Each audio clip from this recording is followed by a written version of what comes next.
Jangan lupa subscribe ya.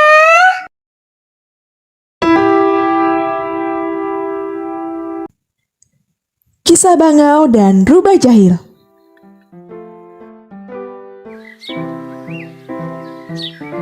Di sebuah hutan, tinggallah seekor rubah yang terkenal jahil. Setiap hari, ia selalu menggoda hewan-hewan yang tinggal di hutan tersebut.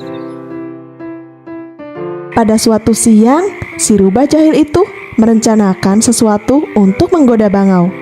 Jadi, ia pergi ke danau di mana biasa Bangau mencari makan. Sementara di danau, Bangau sedang sibuk menangkap ikan-ikan untuk makan siangnya. Namun, ia tidak dapat menangkap satu ikan pun. Aduh, kenapa susah sekali menangkap ikan di danau ini? Perutku sudah terasa lapar, gerutu Bangau. Tidak lama kemudian, rubah datang dan menghampiri Bangau. Hai Bangau, apa kamu sudah mendapatkan ikan untuk makan siangmu? Tanya rubah. Belum satupun ikan yang bisa aku tangkap, jawab Bangau lemas. Kalau begitu, maukah kamu datang ke rumahku untuk makan sore ini? Ajak rubah. Tentu saja aku mau, balas Bangau bersemangat. Sore harinya, rubah sudah menunggu kedatangan Bangau di depan meja makannya. Sepertinya ia sudah tak sabar menunggu. Tidak lama kemudian, Bangau datang dengan wajah yang tampak gembira. Ia pun sudah tak sabar ingin makan di rumah rubah. Di dalam rumah rubah, ia sudah menyiapkan sup ikan segar untuk Bangau di atas piring kayu. Sup yang rubah siapkan beraroma lezat. Lezat sekali aroma masakanmu rubah, puji Bangau. Ayo silakan dimakan, semoga kamu suka, balas rubah. Namun, piring sup itu terlalu pendek untuk Bangau sehingga ia tidak bisa menikmatinya. Hanya ujung paruhnya saja yang dapat menyentuh sup itu. Akhirnya aku berhasil menggoda Bangau, tawa rubah dalam hati. Bangau masih berusaha keras untuk memakan sup itu, sementara rubah dengan mudah menikmati dagingnya sambil tertawa bahagia dalam hati. Melihat Bangau kesusahan, rubah semakin bersemangat menggoda Bangau. Mengapa kau tidak memakan sup itu, Bangau? Tanya rubah sambil tersenyum. Jika kamu tidak suka, bolehkah aku memakan sup itu? Lanjut rubah sambil mengambil sup ikan milik Bangau. Bangau hanya tertunduk lesu melihat sup ikannya dimakan oleh rubah. Dengan perut yang terasa lapar, Bangau pergi meninggalkan rumah rubah. Rubah terlihat senang karena bisa menggoda Bangau. Bangau kembali ke danau.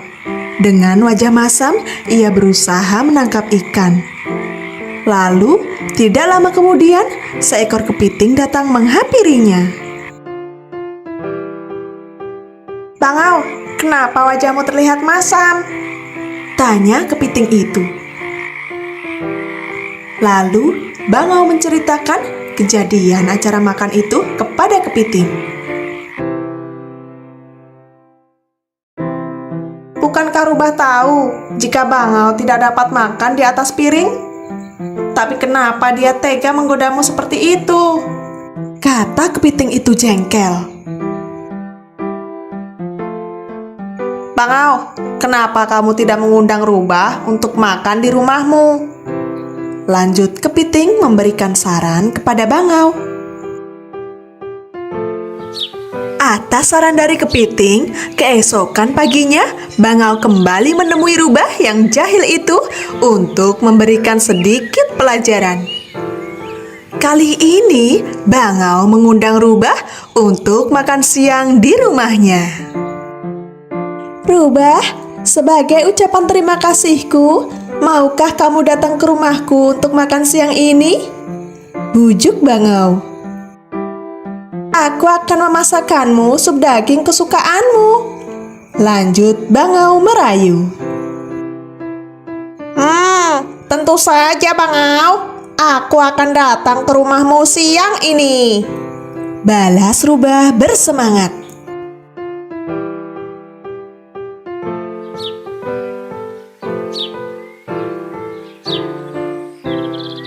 Siang harinya, Rubah datang ke rumah Bangau.